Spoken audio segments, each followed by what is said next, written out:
True creativity is just being in love with the art of creating. The biggest thing I really started to try to focus on is it may have been done before, but it wasn't done by me. Because there's so many people doing creative things online, we can also be like inspired to be creative. I don't want to just be living each moment to create content for random people. Like, no, I want to be myself. And Crazy. bro, last year it was looking Crazy. scary. It was kind of scary.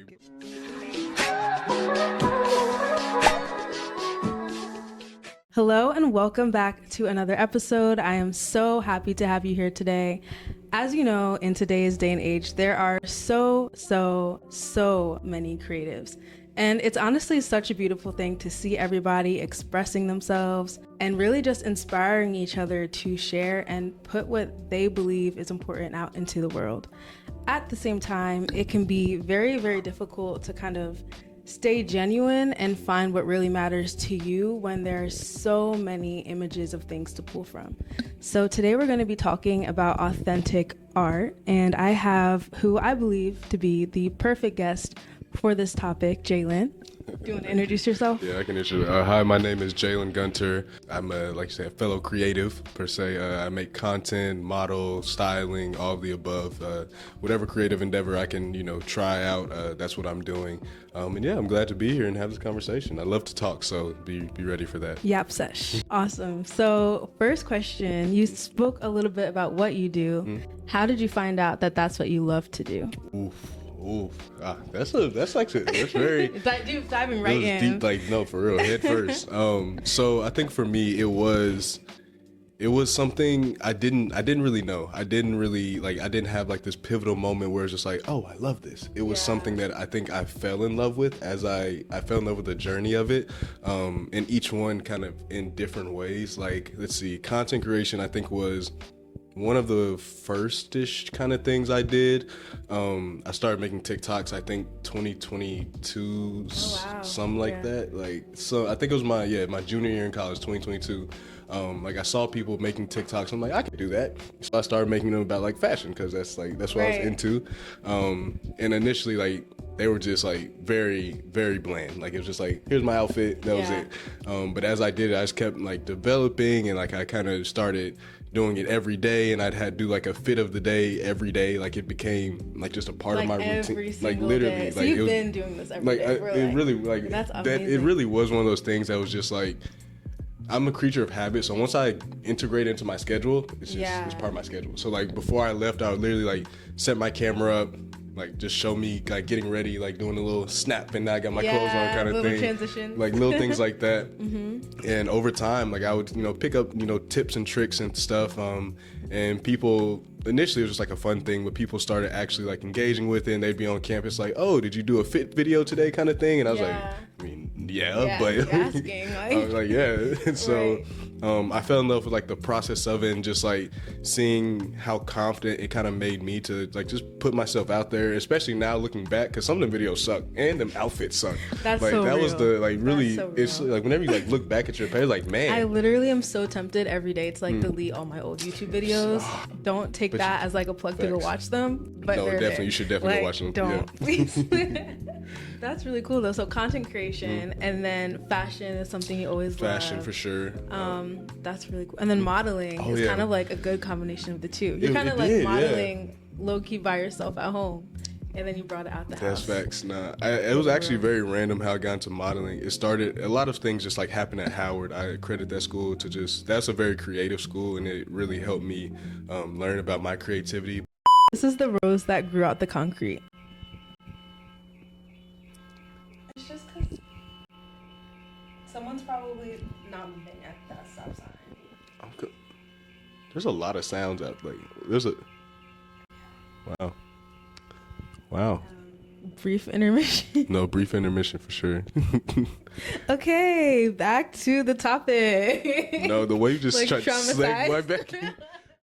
Okay, so you're saying how Howard was really creative. Yes. And one of your friends was able to kind of like push you into modeling. Definitely. We really went to lunch one day. He was like, he was going to this fashion show tryout later that day. He was like, "No, you should come." And I was like, "What's that?" Like, and so I really got integrated into like runway modeling at Howard kind of thing. Okay, really cool. And so basically, I went to the practice. He like gave me like the few, like it was actually like a science to it. Like there's certain things like you always start with your left, and like there were certain things that they actually go into it. And so he gave me all those little tips. I went. And then next thing I know, like we're doing this fashion show practice 2 times a week for like the next month and a half for this fashion show. And that was like my integration into like modeling. And then after that, I became like, yo, you're a model kind of thing. And I was like, I guess so. And then the more I did it, was kind of like, oh, this can be a profession. I could actually like do this kind of thing as a career. Same thing with content creation. Like, I think the more you kind of do it, and then especially like you said, we're in this creative world, you're seeing that people make money from doing this. Like from podcasting, money, from good content, money. Like no, good money. Like their careers built off of this kind of thing. And I'm like, well, I feel like I could do that. And my big thing is I never want to like just pick one thing, and I'm always going to see like how much I can do, which is sometimes good for my mental health, sometimes not, mostly not. But I try to find a balance, but yeah, it's definitely one of those things that I've come to love, just like creating and integrating it into my life every day. Yeah, that's so cool, and I love how like you said you can do multiple things at the same time. How you can actually like see it as something that's like a possible thing for your future, like to add on to your future. And like the key you said too about how like your friend helped you in like finding what you really wanted to do and like pushing you into it. I feel like for me that's one of the benefits of the fact that there are so many creatives. It's like, okay, well, at least we're like encouraged to be creative. Like, generations before wouldn't think that posting on social media could be like a career. Like that's insane. Nobody like, saw this coming. That's insane. Like literally crazy. But because there's so many people doing creative things online, we can also be like inspired to be creative. 100%. Have you like found at all or had to like reflect those times where you're like, am I like staying genuine to like my creativity? And like how do you kind of define the difference between your own like unique creative vision, mimicking or like things being seen as like trendy or like is creativity a trend now? I see what you're saying. You know what I mean? No, for sure. I think so one, I think that's always like it's always kind of a battle is like, oh, is this like, am I just following trends or am I being genuine to myself kind of thing? I think it's a mix. Like you can follow trends and still be genuine to yourself. One thing I did realize pretty soon was, especially just with being creative and just artistic things, it's already all been done. So it really doesn't matter. That's at this really point, valid, like especially nowadays, it's been done. And the biggest thing I really started to try to focus on is it may have been done before, but it wasn't done by me. And so my perspective, the way I approach things is going to be different than how somebody else might do it. Now there may be similarities, especially if it's a trend. And like you said, being creative, like I don't know how many people I see I used to go to school with, or everybody is getting in front of the camera and like they're starting a little influencer. Like everybody wants to be into the fashion. Like everybody wants to pick it up now because you can make money off of it. Like why wouldn't you try it? So I guess there's no like if we try to keep going back to like, oh, who did it first, or oh, I did this first. At the end of the day, creativity isn't like, oh, me. It's just it's I think true creativity is just being in love with the art of creating, whether that's with yourself or with that's why I just love creatives, because and that's why I get inspired by other people, because like your mind doesn't work the way my mind works. So like I probably wouldn't have done it that same way, and I probably couldn't do it that same way, and I think that's the beauty in it. But yeah, I think the biggest thing I try to do is really just focus on the fact that like I'm me, I'm unique in myself, so whatever I do is gonna be uniquely me, and really leaning heavy into that, and trying, because it gets really like, especially when you're like focused on like the numbers and trying to get the followers and all that, you're like, oh, okay, this person did this and they have this many followers, so let me try that. And so it just doesn't always work like that. It's not like real science to it. The biggest thing I've seen that works for creatives is really just doubling down on, this is me. And that's encouraging, because I feel like that's a question that I've been asking myself, especially like when you have been creating for a while, when you're like on that journey, and it like it can get kind of tiring after like time, and it's like, okay, what is like the difference on what I'm bringing to the table versus like what other people are bringing. how do I stay like unique? How do I stay like creative? Yeah. And I like what you said, just like doubling down on like, this is me, this is how I am, this is how I present these topics. And being able to just communicate that kind of like shamelessly. One advice, I'm asking this for myself, guys, honestly. How do you, I guess, shameless is the word I think of in like putting yourself out there? Because like, for example, now like TikTok, like I've started putting more of like my like fashion OOTD content, but I'm like nervous to like put it onto Instagram because I'm like, people I know follow me there. Bro. Like, everyone I know, sure. like, I get you know it. what I mean? get it. Yeah. And so it's like, okay, how do you learn to just kind of like you said, like, no, this is me, like this is what I create, and just express yourself that way. That's a deeper one for sure. Like that one was that was a harder one for me. It started in college for sure. I think something I always struggled with was just the perspective other people would have of me that I didn't have of myself. Like I couldn't control that. Like when I first got to school, I'm gonna be blunt, people thought I was a slut. They're like, oh, you're slutty. I'm like, what? You don't even know me. That's crazy. That's insane. I'm sorry. And the thing is, truth of the matter, I wasn't. I was like mad sheltered. Like I'd only had like one girlfriend before I left for college. So when I got to school, people were like creating this narrative about me, and I couldn't do anything about it because it's like, you know, once people say like, oh, this is who you are, it's kind of like, oh, this is who you are. And so I had this big revelation. I'm like, damn, I really cannot control what they think. It's like, okay, who cares? Like, I really can't control like their opinions, crazy. And they're always going to have one. Yeah.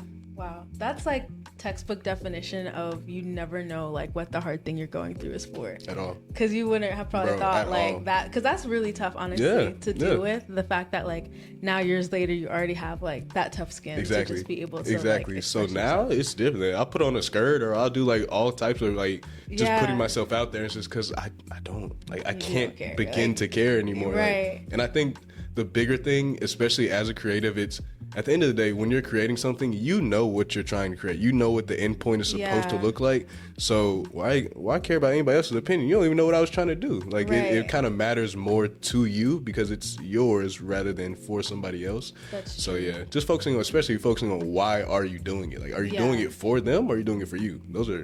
That's a big one. That's a bar. Write that down. Yeah, let me think about it. That's so true. And like also thinking like if someone genuinely cares, like they'll ask you why you're doing it, or they'll like want to know more about like your thought process and like your creative journey as well. Oh yeah. So as you've also been like growing as a creative and like now growing like your platforms and even like through like your career, just like growing in that way, have you found there's a lot more opportunity to like inspire other people to be creative? So I think the biggest thing career-wise, I would say, with the Urban Outfitters internship, I felt like I was definitely given like a really special opportunity to be able to come into this space where just corporate America is not very black, let's just be honest. And so I came from an HBCU, so I went through the internship, I had all these experiences, met all these cool people, and one of the first things I wanted to do, I was like, I have friends back at school who would thrive here, because a lot of people,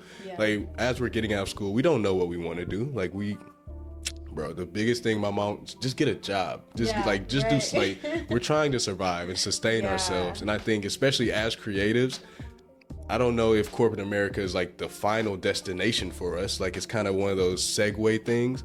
And I'm thinking, I just know I tend to like, once I connect with people, it's like, okay, you're my person. Like I'm gonna try to take care of it. I'm gonna, be there for you. And so just people I've connected with over the years, it's like, hey, I have this opportunity. I'm here, and I know I'm here. I think you deserve to be here too. So I know we have the internship applications coming out, and so I've been, helping people meet Maya Simmons. Maya Simmons, the GOAT, helped all of us get there. So helping forge connections, helping people, because all it really takes is a foot in the door. I know that's what it took for me. So being able to do that for other people, that's just career-wise. But I would say, like, when it comes to content creation or fashion or any of those things, the biggest thing I think is, because it would be so much easier to just be like, oh yeah, I got here. Yeah. Right. It is what it is. But I think it's just because I know I wasn't always here, and I know the biggest barrier to some of these things is just a lack of information. And so I try to just really be like open to any question. So like people usually like they'll reach out to me on, or they DM me about like, oh, how do you do this? Like, how do you shoot this content? Or how do you do this? And how'd you get your job or whatever? And honestly, it's just because trying to be humble and be grateful for what I was given, and knowing that I didn't really do anything special. I just kind of like you could lose it as easily as you got it. Yeah. And so just being grateful for that, and just being like, hey, if I could do it, anybody else can do it. And trying to be that one person, because I remember I used to like, when I was kind of trying to get up and like trying to like, I'd reach out to other creators and be like, hey, how'd you do this editing thing? And bro, nobody would respond to me. And so I was like, okay, bet. And I was like, well, I know I'm not going to do that. And that was one thing that I was really like adamant about not doing, because that sucks. Like, that's rare though, honestly, because like the fact that was your mindset going into it. Because I think there are a lot of people, and maybe this is like what can make spaces like more toxic in a sense, but when you're really overprotective of like your own creative journey and you can't share it with other people, and it takes away and it takes away ultimately from like the goal of creativity, which is to connect with people. Exactly. So it's really valuable that you were like, I'm not gonna I'm not gonna treat others how they treated me. No, that's a crab in a barrel mentality kind of thing. And especially in the Black community, it's like one of those things like, bro, if you get to success, yes, it's very easy to be able like, oh yeah, I got here. But like, it's kind of, I want to see more of us here. Like, it's not a lot of us. So you have to be able to pull other people up. And I agree with that for sure. Like, I think it's been really cool, even like with podcasting. Like, one of my younger cousins, like, she wanted to start a podcast. And so like, she messaged me about it, and I was able to like talk to her about it on the phone. And like, those little moments like make it more worth it than anything else. Literally. Yeah. It's like so small. It's so tiny, but like, it really is like, oh, I'm doing something like valuable, like I'm providing something. Exactly. You know, we want to see people grow. We want to see more people in the creative industry. Do you feel like it could ever become oversaturated in the sense of like just the amount of content that's out there? If people are trying to go like full time with things, do you think that it could ever like oversaturate in that sense? I do think so. So yes and no. So something in the research I've done recently I've been doing like an Instagram analysis, like trying to understand my platform and just how it kind of works. Basically, they said the way the algorithm works is it's a need and demand kind of thing. Okay. So when there's a lot of content, a lot of people are posting, et cetera, people stop getting the algorithm, or basically like there's so much content out there that people get less views, like it's not pushing as much. Okay. And so then usually people or content creators will usually stop posting, or people will give up or quit or whatever. Yeah. And so then there's that, so supply and demand. So now there's like a need for content. And so then people who are like maybe lower platforms or whatever, but those people who are still posting, then they get pushed. And now that people are seeing them get pushed, at that point, more people start making content again. And so now it's basically this cycle of, and so technically it's like, will it ever get oversaturated? I don't know. I do think yes. I do think in a way it's kind of getting oversaturated. Like everybody's doing it. Yeah. But I do think the big difference is everybody's doing it, but everybody's not doing it with quality. Like you can do it, but like there's certain ways to go about it to kind of distinguish. There's like differentiating factors. Exactly, for sure, 100%. Right. So I think to an extent, yes. But I also think like just because of how like that supply and demand works, and just the cyclical nature of the algorithm and like just content creators, I don't know. It might be, but it might just continue to be that wheel. But then again, I don't know where social media will be in like 20 years. No, like, honestly, I think about that sometimes. But that is really interesting. I hope that's encouraging to anyone who's like posting and like isn't seeing any growth and like doesn't want to be literally keep posting. Keep being creative. And then in the creative space, one thing that I've kind of been thinking about recently, and like how people talk about because the topic is like authentic art, and how people talk about like the value of making art that's like personal for just you, or like making art and like not feeling like you need to share it with people. And like I feel like it's become, at least for me, like an automatic reaction. Like if I do something cool, like artistically, I have to share it. Literally, or like if I create something, I have to share it. Or like if this outfit is fire, like I can't not share it. Like I have to share it. And trying to think of ways like, okay, how can I make art that's just for me? Sometimes that looks different, like doing like a paint by numbers kit at home, or maybe I want to start learning the piano again, or like things like that. But have you been able to like find any of those outlets? I feel like with time it's really hard, like we only have so much time in the day. But I guess has that idea of like having to have of art being something that we're putting out there all the time, does that affect at all like how authentic it feels to you, or like I guess the joy you can gain from it? 100%. I think that you hit it on like so many different points. So I would say, one, the more you do it, like especially like with art and creativity, like the more you like put the numbers behind it and the monetary value becomes a job, it becomes something that it's not, you kind of lose that spark behind it. Like key example, one of my friends was a photographer, loved photography, great photographer, but he turned to a business. As soon as he turned to a business, it's not as fun anymore. Like you don't have that joy and that passion that you had when you started it. And so I think that's something I definitely noticed, especially with content creation and like fashion, and because it's something I'm like, it's literally every day. Like sometimes I wake up and it's like, okay, I have to like curate a moment that I can post kind of thing. And so I realize it's not a sustainable way, or it's not a sustainable way I like to live, because I don't want to just be living each moment to create content for random people. Like, no, I want to be myself and let myself be the content kind of thing. And so that's one point. But I think also when you, like you're saying, creating art for yourself, I've started like separating and kind of segmenting like the ways I create into certain things. So like, let's see, like, so I'll do like modeling, content creation, and like styling. Like those are certain things I'll do that could probably give me monetary value, or that could like turn into a brand. But like I'll draw, or I'll just do like little doodles and sketches, or I'll read something, and or I'll like build a little Lego thing, and like those little things. That's actually like, so like Legos. I'm sorry, bro. Legos like, that just like sparked something in my mind, because I've been wanting to like get like a Lego kit, and or like those little Lego flower things. Or like that's actually really fun though. Like being able to like intentionally segment your art into like different categories. I will say that. It's not easy at all, because like very much like especially when on top of that you have a 9-to-5, like you're trying to, like for me at least, like I'm trying to post each day, and then make sure after I post, and I'm posting on my story, and then posting a static post, and then making sure that I have the content for the next day, and make sure I edit that before I go to sleep, but then make sure, bro, my day, like so it's very easy for me to just... Does it feel like you're working all day? Oh yeah, for sure, 100%. Yeah. But I do thank my dad for his ADHD, because like that's literally like my brain just works that way. Like it's very hard for me to rest sometimes.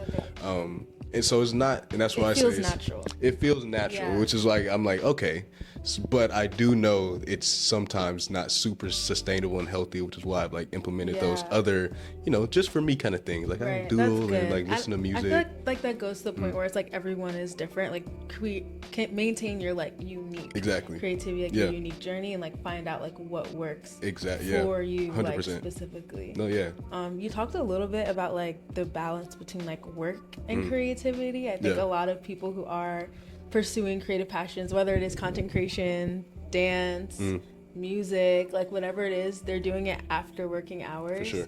How do you kind of work on like, I guess, keeping that balance, but also keeping yourself like inspired?